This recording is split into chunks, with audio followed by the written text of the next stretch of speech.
Okay. Alvar servers. Okay. Sila yung mga ministro. Yung ministro hindi na sa yung ministro of ministers natin. Kaya Alvar servers ministry. Susunod, yung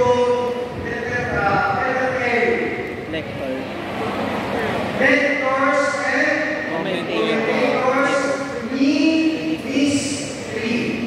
Ibig sabihin sila yung mga ministers.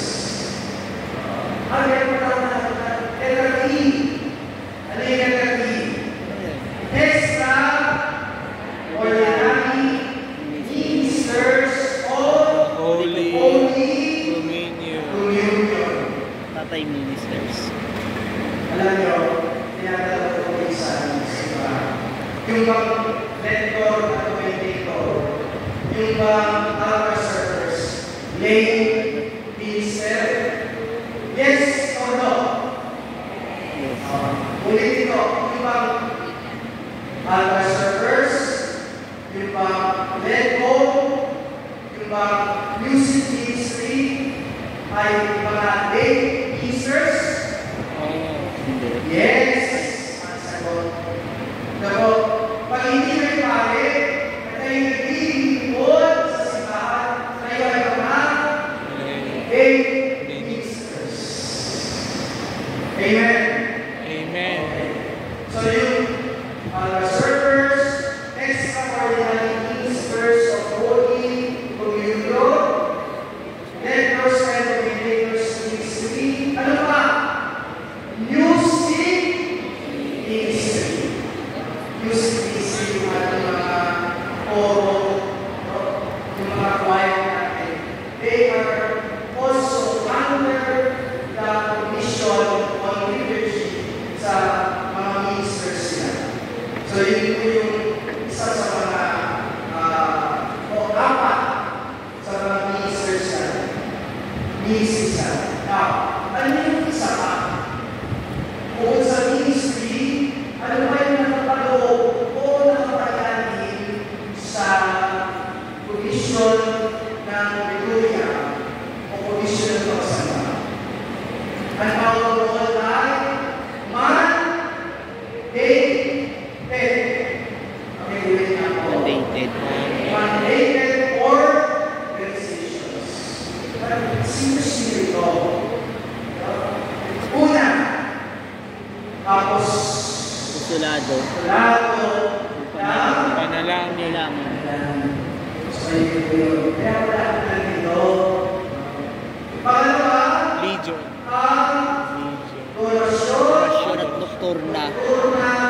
bibigyan. Uy, hindi kayo maging adoration. Hindi kayo tumagal. Ano kayo ha? Mandated organization. Pangatlo, NOM. Legion of Mary. Legion of Mary. Legion of Mary. Kasama nito yan sa mandated organization. At maraming kasama natin sa ministry o mandated organization ay yung mga MDMG. Mother, Mission, Year. Yan po yung mga means na mandated organization. Sa ministry, meron ko lang po yung mga ministry of collectors of number. Collectors and ushers. Yung mga ministers din sila, yung mga magaling na mag-aalay ay tumatapat sa iyo. Sabi ko ako, may mga pagkakataon, talaga sinasabi ko sa mga ushers o collectors, pagka yung lalapit na doon hindi pa nagbibigay, huwag kang aalis. Ba yan? Pati yan, minigyan. Kaya yung magbigay, tumagal ka ng electric fan, yung iupuan kaminis, pinabayaran ng kaminis. Gusto na kumita, tapos kakain na boss siya, may bayad din boss siya. Basta lang gusto kumita. So yun po, yun yung dalawang nakapalaman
So, naghanap ako ay talo.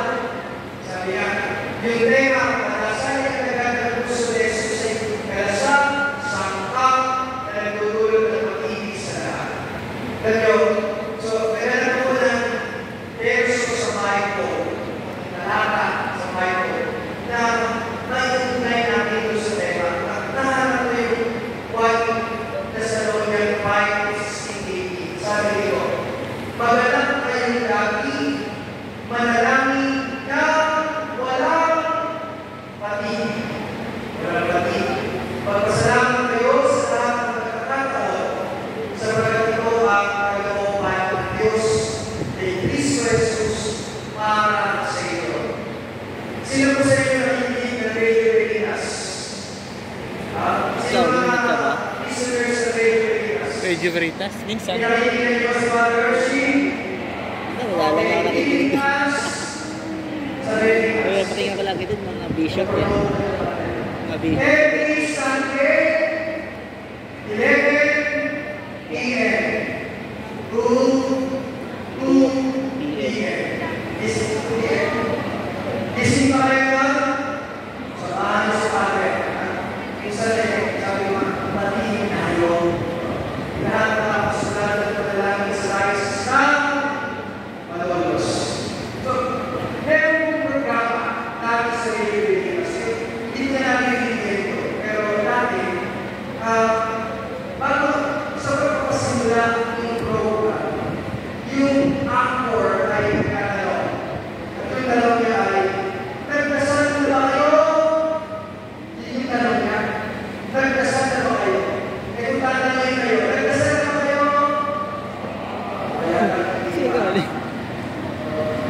So, sir, nagdasal na tayo. Tinanong tayo, nagdasal na ba? Ang sagot ay, oo. Nagdasal na. Siyempre, kulang pa lang na mata. Sa umaga ay tayo ito. Tungkulin sa pagpasulado ng panalangin sa librong morning prayer. Ang panalangin sa umaga. Kaya napakalaga sa buhay ng bawat isa Kristiyano, ang mga pangit, yung panalangin, yung pagdasal. At lagi natin tandaan, kapag nagdasal tayo, o yung panalangin, ito ay may nangyayari. Naniniwala kayo, may nangyayari ng pagdasal kayo, bumabay kayo. Bumabay tayo kapag nagdasal. Isa yan sa bunga ng panalangin, bumabay. Kaya, prayer works. Maraming nagagawa at isa na sa mga nagagawa ng panalangin ay ating magmahal. Amen. Kasi yung hindi nagmamahal, hindi nagdadasal, o yung hindi nagdadasal, hindi nagmamahal. Para panalangin ay pagmamahal. Yung itutulong o yung bunga ng panalangin ay pagmamahal, una at higit sa lahat sa Diyos. Kasi kung hindi mo mahal ka sa pagkakausap, hindi mo kayo mag-aaway ko sa pagkakausap. Ayaw ka. Yung pinakausap nyo, yung mga minamahal ninyo. Pero, ganun din kapag pinakausap natin ng Diyos. Ibig sabihin, mahal natin ang Diyos. Pero, hindi natatapos yung pagmamahal nito sa Diyos lamang. Kundi dapat pagpunga ito ng pagmamahal sa ating kapwa. Tanong ko sa inyo, ikaw madalas na tinatanong natin, sino po ang manindaw?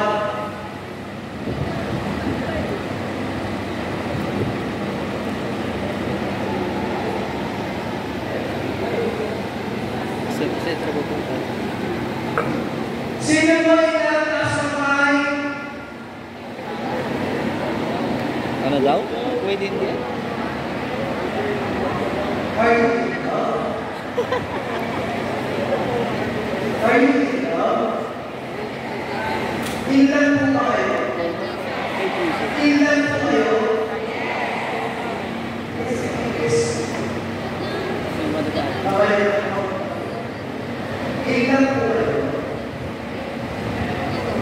Ilan? Para isa-sure.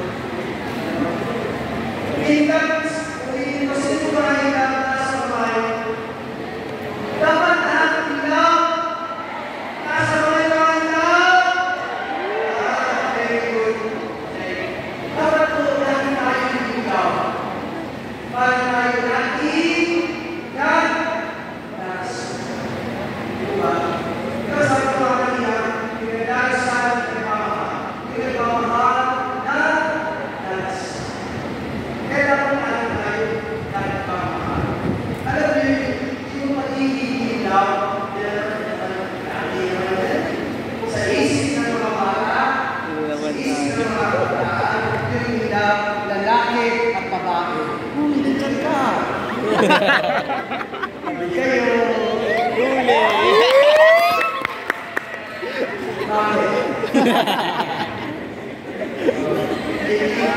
Wala kang takas. Kitang. Huli ka, Balbon. Ano na yan? Tinta.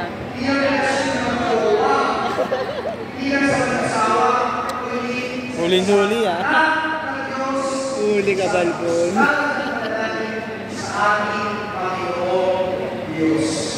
Amen. Amen.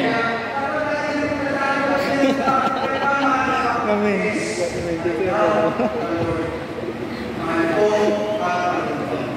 Kaya, kapag iibig ka ng langit, kapag nananalangin ka, nagmamahal ka sa Diyos at sa tao. Dahil yung push, kaya ay nakakalaga yung salitang push. Push. P-U-S-H. Stress na po. Ito oras yung nag-bell ah. Kita ni Bishop. Ibig sabihin na kung yung natin sa panalangin. At ngayon, pray until something happens. Pero when hindi mo lang mangyayari, huwag itigil manalangin. Kaya tingin-tingin si Father dito. Kanina pa. Hindi na kami tingin ng... Alam ko lang sa tingin na. Ipupush namin palagi, Alam ko lang sa tingin ni Padre. Push pa more. Push pa more. Eh, iba-ibang push yata yung nasa isip ko eh. Pagkasabi na ako, dasal pa more. Dasal pa more. At alam niyo yung dasal, ito ay pagpusal ng mga salita, ng bibig at ng puso na nagtutulot ng mabuting asal tungo sa pagpapakahal at unahin natin sa Diyos at sa kapwa. Dasal, pusal, asal. Amen? Amen. Dapat yung dasal nagpupunta ng mabuting Asal. kaya kung tayo nagdadasal at hindi pa mabuti ang inyong asal, tuloy kayo sa pagdadasal. Kasi hindi pa nagyayari. Dahil kulang pa, kung yung asal natin ay taliwas sa aral ni Kristo. Kaya kung nagdadasal ka at hindi pa mabuti ang asal mo, hindi pa nakaugnay ito sa aral ng Panginoon. Kaya lagi natin kung matandaan, sabi namin ito, walang pati na pananalan. Kahit di lang, siguro kung may kasi masasalita pa si Father Hersh. Pero nung nabasa, actually, na-share na ito sa aming parokya na ito yung gagawin natin, magdasal. Lagi magdasal.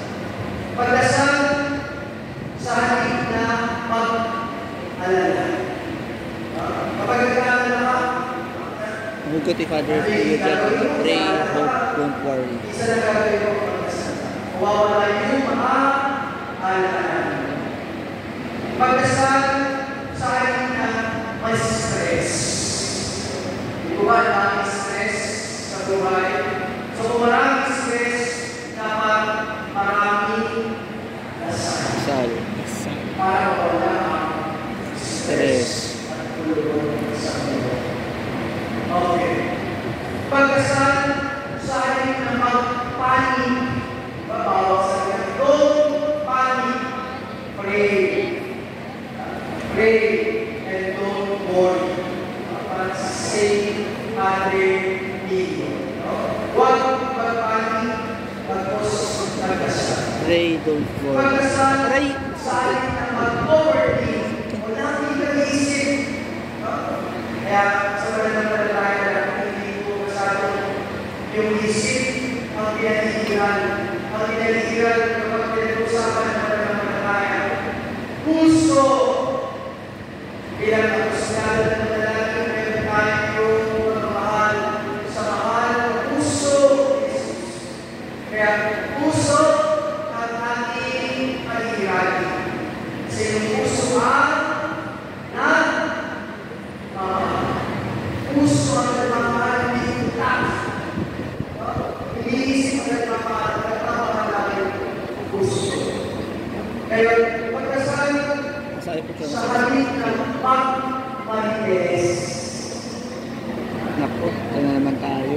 Yung magiging kaya gamitin na sa pananalangin, hindi gamitin sa pag-iisis.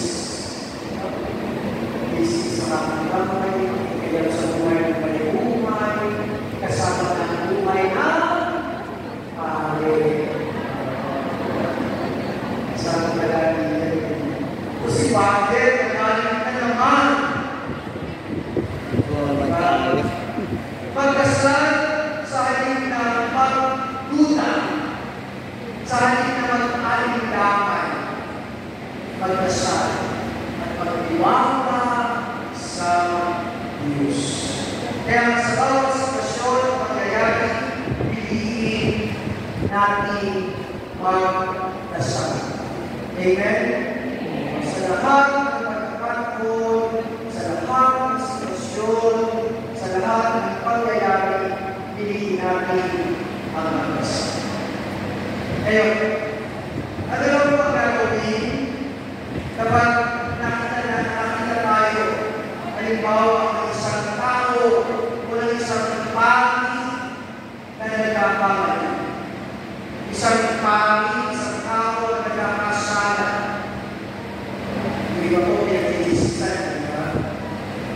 Pero, meron pa akong tatlong sagot kung ano ang dapat natin gawin. Kapag nakakita tayo ng kapwa natin na nagkakasala. Tatlo lang po yun. Talagin ang mga ito na. Ano yung una natin? Magdasal. Ano po yung pangalawa? Magdasal. At ano po yung pangatlo? Dasal. Kung may pang-apat. Dasal. Kung may pang-lima. Dasal. Yun po yung sagot. Magdasal. Ipagdasal una yung tao na nakasal. Pagdasal. Pagdasal po sila. Kaya kung sabi ng Panginoon, pray. Ipagdasal ninyo yung iba. Pangalawa, ipagdasal ninyo yung sarili. Huwag kayong mapalinis. Huwag kayong humusga. Huwag kayong umato. At pangatlo, ipagdasal ninyo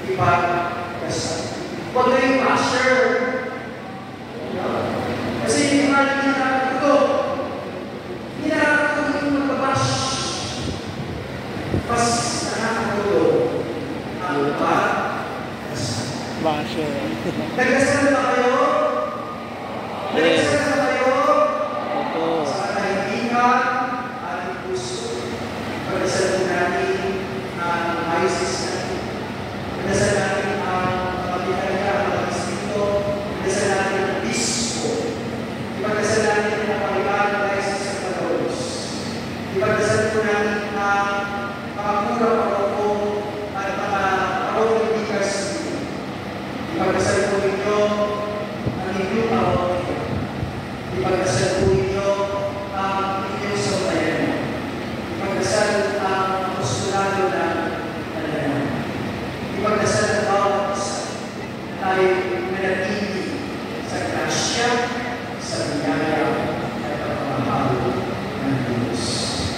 Kaya ako sa inyo.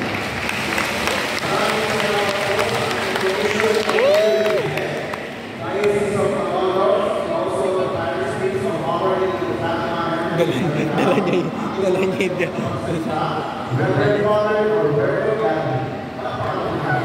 Ano yun, bro? Wait, nasa mo. Dala niya yun dun sa ambo, dun sa Minimisa.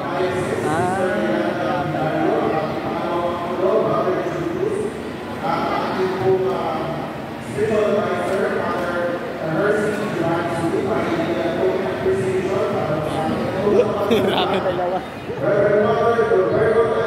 Ikay na tayo sa... Ay. Ayan na. Ay, sana all pads. Alpha Mart. Ay, sana all Alpha Mart.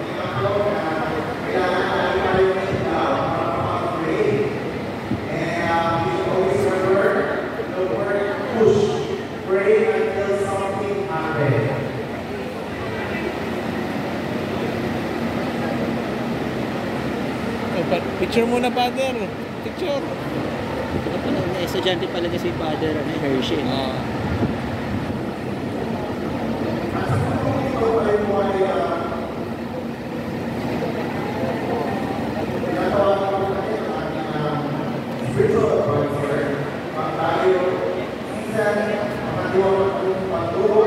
na